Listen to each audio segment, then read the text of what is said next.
이같이 행한 일이 없으므로 17절의 말씀입니다. 이같이 초막절을 이같이 성대하게 기쁨 가운데 행한 일이 없다. 그래서 모든 이들이 큰 기쁨을 얻었다라는 느헤미야 8장의 말씀입니다.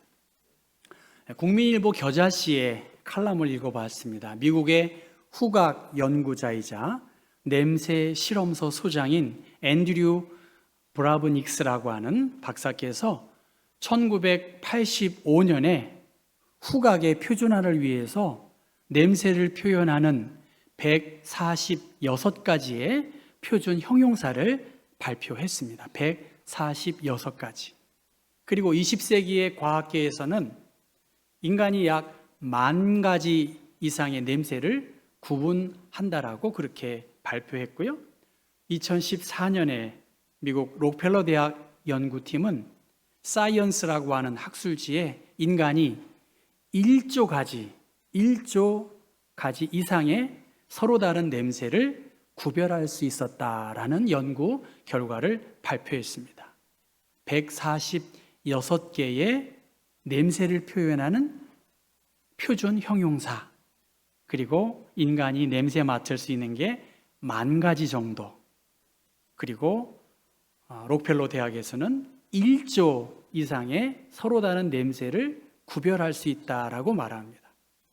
사람마다 지문이 있듯이 고유의 체취가 있다. 지나가는 사람 통해서 그 사람의 냄새, 그가 바른 화장품, 향수들을 이렇게 느끼는 경우가 있지 않습니까? 그걸 취문이라고 하더라고요. 사전에는 안 나오던데 센트 프린트라고 이 향기, 냄새의 흔적, 그것을 취문이라고 합니다. 이 칼럼을 쓴 목사님은 이렇게 말합니다. 그리스도인으로서의 우리의 취문, 지문과 같은 독특한 냄새와 향기가 무엇이냐라고 그렇게 질문을 합니다. 거룩하고 존경할 만하며 사랑과 겸손, 이타심과 동정심이 배어 있고 원수까지 사랑하는 영적인 향기가 그리스도인들에게는 남아 있어야 그러한 사람이야말로 진정한 신앙인의 모습이다라고 그렇게 말합니다. 포유류와 영장류, 그러니까 포유류는 새끼를 낳아서 젖으로 먹이는 동물을 포유류라고 하고요. 영장류라고 하는 것은 원숭이나 인간이나 유인원들, 동물 가운데 가장 신령스럽고 뛰어난 무리들을 영장류라고 그렇게 말합니다. 그들 가운데 양심 있는 행동을 하는 동물이 있다는 거예요. 침팬지, 그리고 코끼리. 그들은 다른 개체를 위로하거나 공유된 정서적 경험을 통해서 이렇게 공감을 해주는, 동료 개체가 고통을 겪을 때마다 위로해주는 행동을 침팬지와 코끼리가 행하고 있다는 거예요. 상대방의 감정을 이해하고 공유하려고 하는 그런 경향이 포유류와 영장류 가운데 있는 동물이 있다는 것입니다. 김종철 충남대 명예교수가 한 말인데요. 그런데 같은 포유류이면서 유독 사람만큼은 양심 없이 말하거나 양심을 전당포에 맡겨놓은 듯한 행동을 하는 이들이 많아서 실망감이 크다. 그 교수님은 그렇게 말합니다. 취문, 향기, 냄새와 또 공감하고 아파하는 그러한 문제를 두 이야기를 종합해 보면 그리스도인으로서의 덕목이 무엇일까? 우리가 갖추어야 할 양심의 향기가 있는가? 특별히 신앙을 가지고 있는 믿음의 사람들의 참 모습은 일상에서 향기가 나타나고 일상에서 공감하고 끌어안는 마음이 있어야 되지 않겠는가? 특별히 어려운 조건, 어려운 상황에서 그 사람의 진 면목, 진 모습을 볼 수가 있을 것입니다. 지금 이스라엘은 성벽을 재건했습니다. 그리고 성벽 재건을 마치고 백성들은 에스라를 통해서 모세의 율법책을 가져와서 읽어주세요. 이것을 해석해 주세요라고 요청을 했습니다. 모든 백성들이 새벽부터 정오까지 6시간 이상 수문 앞 광장에 모여서 하나님의 말씀을 듣고 그 말씀을 회개하면서 자신의 삶에 적용하니까 영적인 부흥이 이루어진 것입니다. 말씀 앞에서 자신의 양심을 살펴보게 되었고요. 그래서 한두 명이 온 것이 아니라 그 집회에 참여한 많은 사람이 울었다, 엉엉 울었다라고 말하고, 그 모습을 본 에스라와 느헤미야 지도자들은 여호와로 인하여 기뻐하는 것이 이 날을 잘 지키는 것이기 때문에 하나님으로 인해 기뻐해라 라고 하는 깨우침을 주었습니다. 이러한 말씀을 통해서 그들이 그 읽어 들려준 말을 밝히 깨달아 알았을 때 그 수문 앞 광장에 큰 기쁨과 부흥의 역사가 있었습니다. 오늘 본문의 내용은 그 많은 사람들이 말씀을 통해서 은혜 받은 그 다음 날, 그 이튿날입니다. 그 이튿날. 지금 느헤미야를 통해서 하나님이 우리에게 들려주시는 말씀, 무너진 신앙의 공동체를 어떻게 회복할 수 있을까? 건강한 신앙 공동체를 이룰 수 있기 위해서 어떻게 해야 될까? 어떻게 영적인 부흥과 하나님의 말씀의 기쁨을 아주 익사이팅하게 체험하고 내 어떤 인간적인 노력과 애씀과 수고가 아니라 정말 주의 성령이 우리 가운데 말씀으로 역사하실까? 그러한 영적인 통찰력을 주고 있습니다. 무너진 성벽, 무너진 우리들의 마음의 고통과 아픔을 어떻게 회복하고 치유할까? 그 이튿날 뭇 백성의 족장들과 제사장들과 레위 사람들이 율법의 말씀을 정확하게 분명하게 알고자 하기 위해 학사 에스라에게 모였다는 거예요. 큰 잔치가 끝나고 다 뿔뿔이 흩어진 것이 아니라 큰 잔치가 끝난 다음에 족장들과 제사장들과 레위 사람들이 이 율법의 말씀을 밝히 알고자 에스라에게 모여서 율법을 좀 더 깊이 있고 분명하게 배웠다는 것입니다. 백성들에게 더 잘 가르치기 위해서 그들이 먼저 배우고 확신하고 나누었다는 것입니다. 각 가문의 우두머리들, 율법의 규정들의 의무와 중요성이 무엇인지를 되새기고자 모여들었습니다. 율법에 따라서 어떻게 내가 믿음 생활을 해야 할지, 그리고 율법을 통해서 가르쳐준 말씀, 어떻게 백성들에게 신앙인의 본분과 향기를 잘 드러낼 수 있을까를 잘 감당하기 위해서 그들이 배움의 자리에 모여 들었다는 것입니다. 그래서 먼저 배우고 말씀을 붙들고 그 다음에 가르치고 백성들을 바르게 인도하는 것, 그것을 위해서 사람들이 에스라에게 모여 들은 것입니다. 디모데후서 2장 2절, 내가 많은 증인 앞에서 내게 들은 바를 충성된 사람들에게 부탁하라. 그들이 또 다른 사람들을 가르칠 수 있으리라. 바울이 믿음의 아들 디모데에게 충성된 말씀을 가르쳤고요. 디모데는 충성된 사람들에게 하나님의 말씀을 가르쳤고요. 그 충성된 사람들은 또 다른 사람들을 가르치는 이 영적인 계승이 잘 이어갔다는 것입니다. 돌려막기식으로 그냥 그것이 아니라 하나님의 말씀을 잘 양육하고 가르쳐 지키게 하는, 너는 그리스도 예수의 좋은 군사로, 병사로 나와 함께 고난을 받으라는 말씀을 의지하여서 많은 증인 앞에서 충성된 사람들에게 부탁했고, 충성된 사람들은 또 다른 사람들에게 이 말씀을 가르치도록 그 일을 힘써 지켰다는 것입니다. 먼저 내가 말씀에 붙들려야 다른 사람들을 말씀으로 인도할 수 있죠. 내 안에 예수의 생명, 성령의 일하심을 경험하고 내 안에 견딜 수 없어 하는 거룩한 말씀을 기억한 사람이 또 다른 사람에게 생명이 또 생명을 이어가는 것이지요. 말씀을 더 많이 접촉하니까 주의 말씀이 내 입에 어찌 그리 단지요 하는 고백이 있었습니다.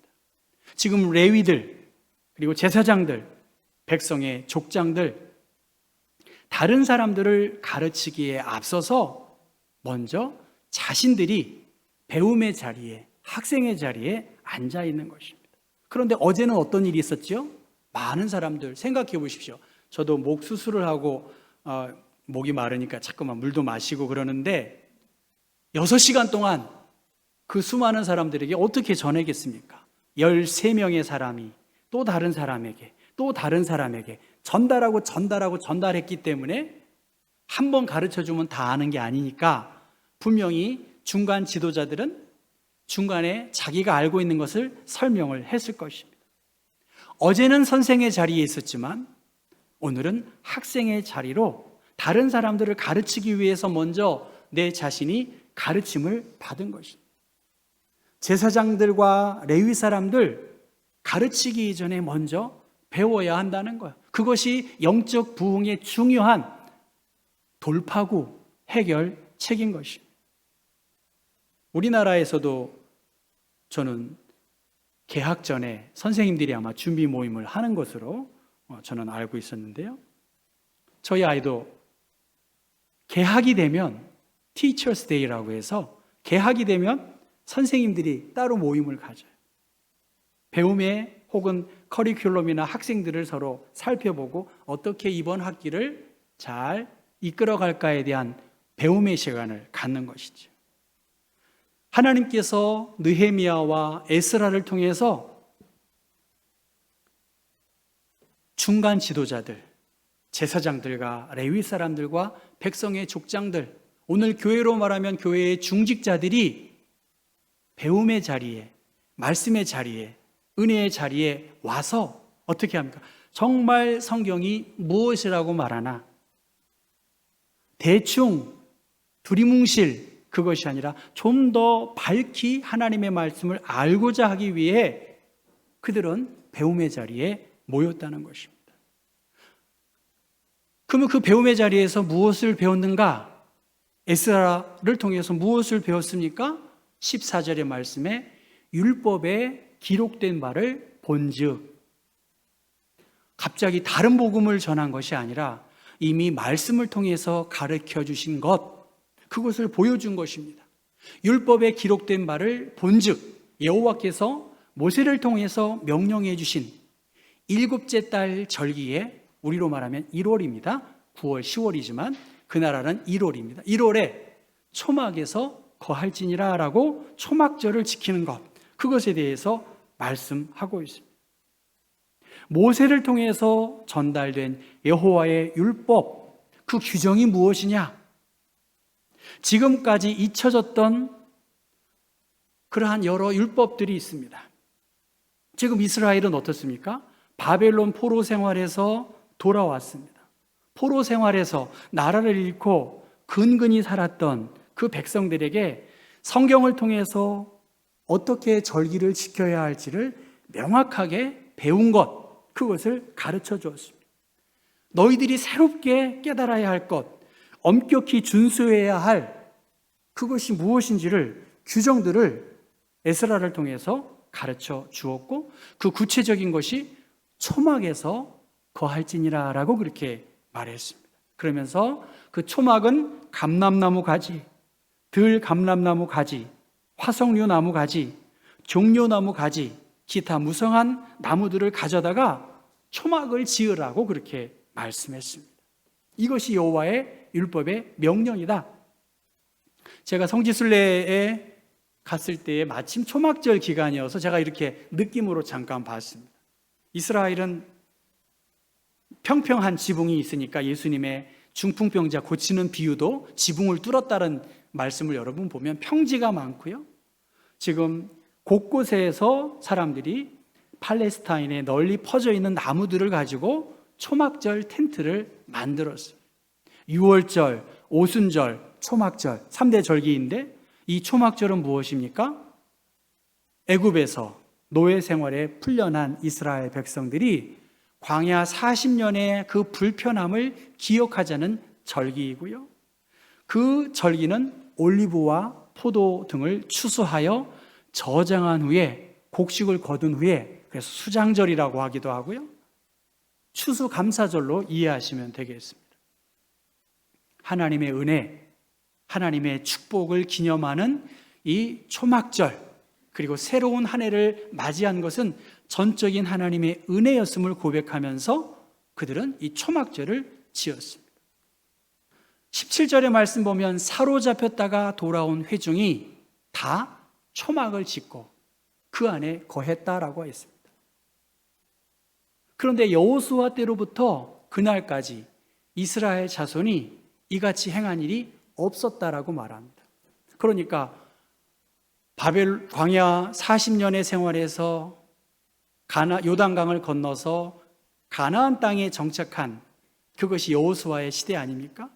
그 다음에 사울, 다윗, 솔로몬, 남유다, 북이스라엘로 나누어지고 또 아스로와 바벨론에 멸망한 이 긴 기간, 그리고 바벨론에서 돌아온 그 기간, 그러니까 가나안 정착부터 바벨론 포로로 돌아온 이때까지 이스라엘 자손이 이같이 초막절을 지킨 일이 없다는 것입니다.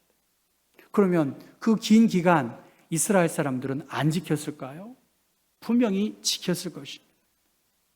그러나 이 힘들고 어려운 시간, 그리고 제2의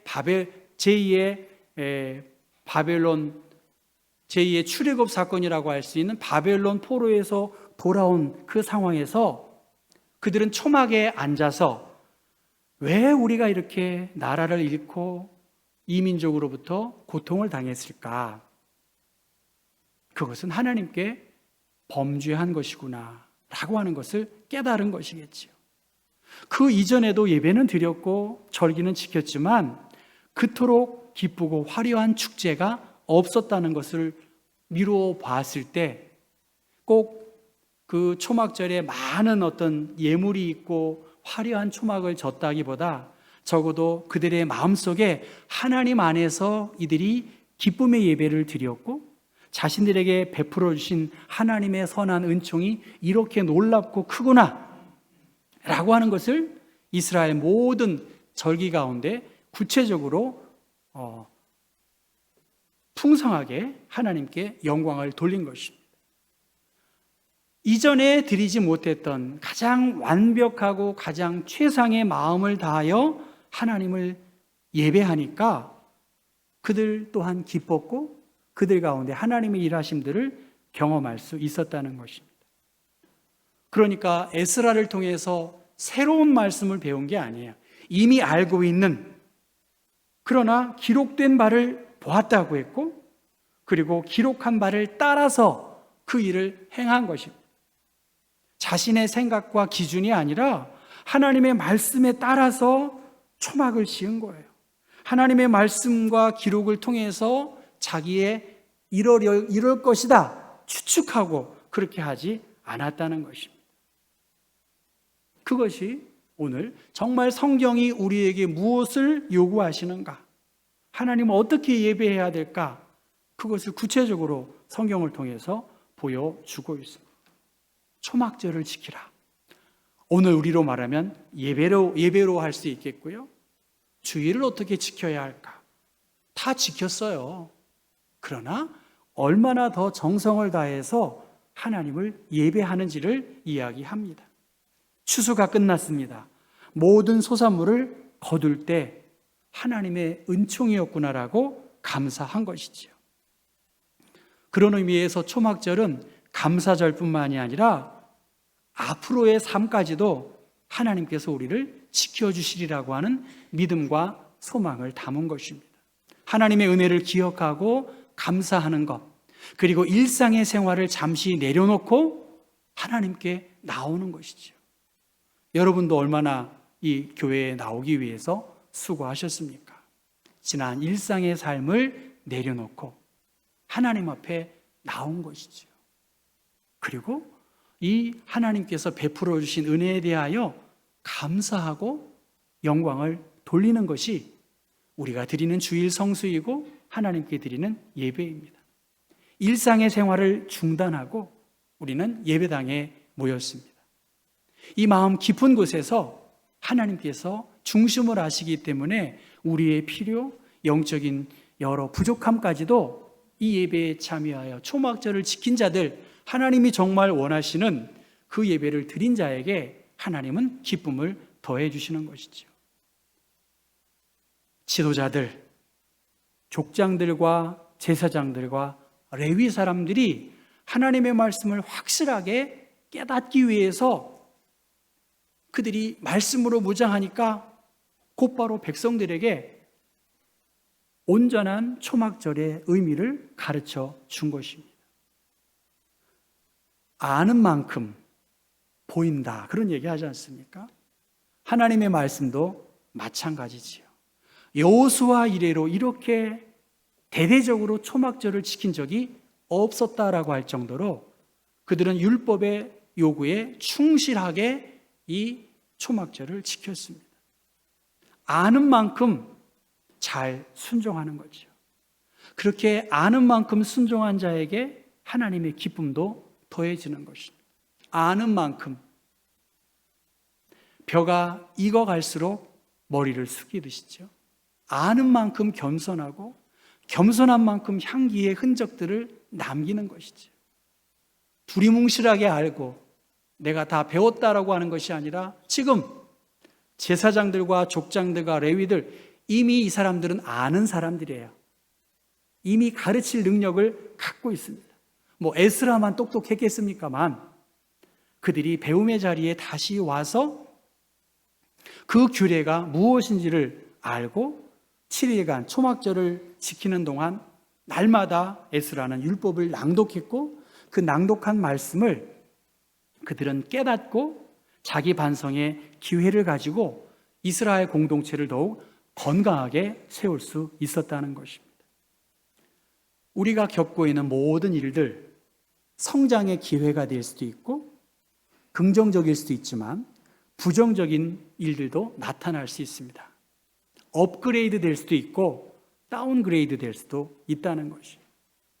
내가 생각하는 것, 어떤 사건, 어떤 문제 앞에서 신앙인이 양심에 따라서, 말씀에 따라서 행동할 때 업그레이드 될 수도 있고 다운그레이드 될 수 있다는 것입니다. 느헤미야 시대 수많은 사람들, 오늘로 말하면 중직자들입니다. 그 중간 지도자들이 말씀을 배우고 그 말씀을 또 다른 사람들에게 가르쳤습니다. 그 이전에 얼마나 많은 가르침이 있었겠습니까만 내가 부족해서 세속적인 인간적인 방법으로 이 모든 일들을 행한 경우가 있었구나라고 아마 그들은 회개하고 말씀 앞에 다시 한번 섰을 것입니다. 창세기 19장의 말씀 보면 롯이 그 딸들과 결혼할 사위들에게 말합니다. 여호와께서 이 성을 멸하실 것이다. 너희는 일어나 이곳을 떠나라. 이곳을 떠나는 것이 너희들이 살 길이다라고 롯이 말했습니다. 그런데 그의 사위들은 농담으로 여겼더라라고 그렇게 이야기합니다. 농담을 공동번역 개정에는 실없는 소리로 들었다는 거예요. 롯은 분명한 하나님의 말씀과 이 세태를 보고 이 성을 멸하실 것이다라고 하나님의 말씀을 전했는데 그의 사위들은 농담으로 실없는 소리로 무슨 심판이 있을 거야? 무슨 화가 있을 거야? 이렇게 받아들였다는 것이죠. 말씀을 말씀으로 받아야 하고 말씀을 들었을 때 행하지 아니하면 우리는 농담으로 받거나 실없는 소리로 받아들이는 것과 다르지 않습니다. 지금 느헤미야 8장에 나타난 여러 사람들의 모습, 말씀을 사모하는 그 모든 백성들, 그리고 그 백성들을 가르쳐야 할 중간 지도자들, 그들이 이 기회를, 신앙을 더 향상시키는 일을 위해 최선을 다한 것이지요. 이같이 행한 일이 없었다는 거예요. 이에 크게 기뻐하며 그렇게 말씀하십니다. 여호수아 이래로 이렇게 기쁘게 예배 드린 적이 없었다는 거예요.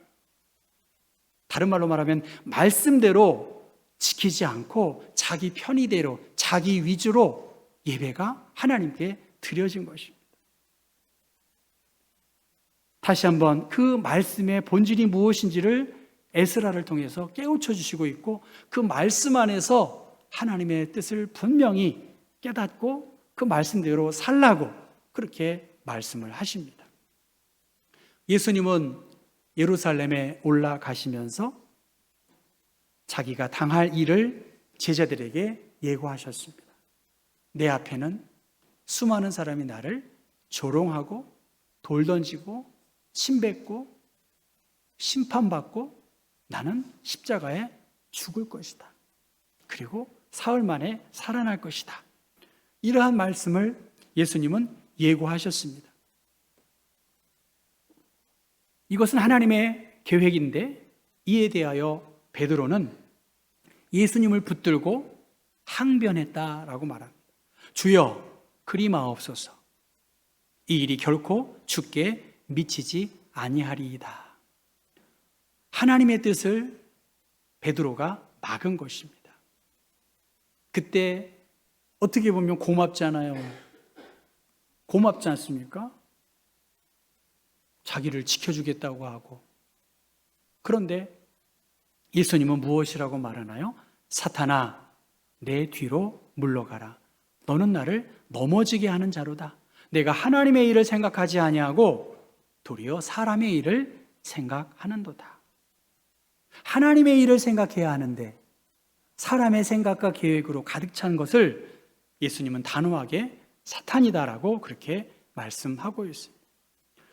여러 내용이 있지만 오늘 중요한 것은 말씀을 듣기 위하여 그들이 학사 에스라에게 모여들었다라고 하는 것이고요. 그것이 13절의 말씀, 그리고 율법에 기록된 말을 따라서 그들은 초막절을 짓고 초막절을 지키고 초막을 만든 것을 보게 됩니다. 그 불편한 생활, 그 세속적인 일상을 뒤로하고 그들은 하나님의 말씀에 따라서 불편함 감수하면서 율법의 뜻이 무엇인지를 정확히 알고 그 초막절을 온전히 지키니까 기쁨이 넘쳤다고 말씀하십니다. 그리고 이 같은 일은 없었다. 하나님과의 교제를 가로막는 수많은 일들을 다 뒤로하고 초막을 짓고 그 안에서 생활하면서 하나님과 교제하는 시간이 더 깊었을 때 비로소 초막의 기쁨, 하나님을 기뻐하는 그러한 은혜가 그들 가운데 있었다는 것입니다. 오늘이 너무 중요합니다. 지금 이 시간 여러분이 하나님 앞에 서 있는 것이지요.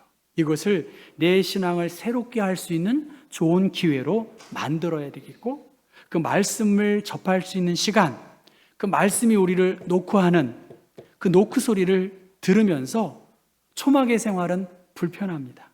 광야의 생활은 배고픕니다.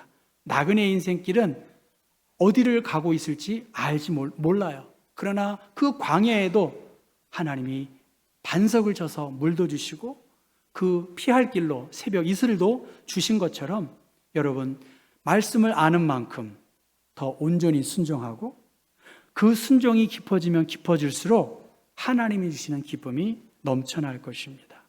우리의 삶 가운데 향기가 있지요.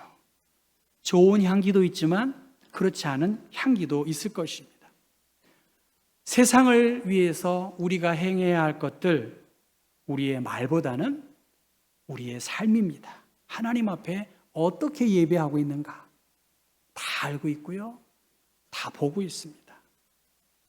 하나님은 우리들에게 하나님의 향기를 나타낼 수 있는 하나님의 사람으로 이 말씀을 배우고 깨닫고 순종하고 나아갈 때 하나님이 주시는 기쁨을 누릴 것이라고 약속하셨습니다.